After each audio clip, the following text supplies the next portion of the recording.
Naniniwala ba kayo sa multo?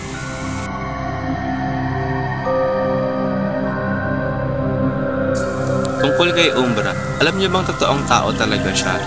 Ang weird lang na pangalan niya pero hindi siya legend lang.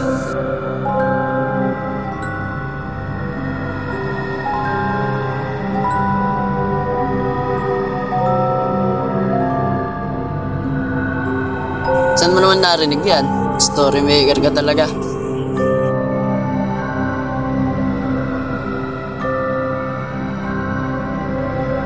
Alam mo ba kung saan yung bahay?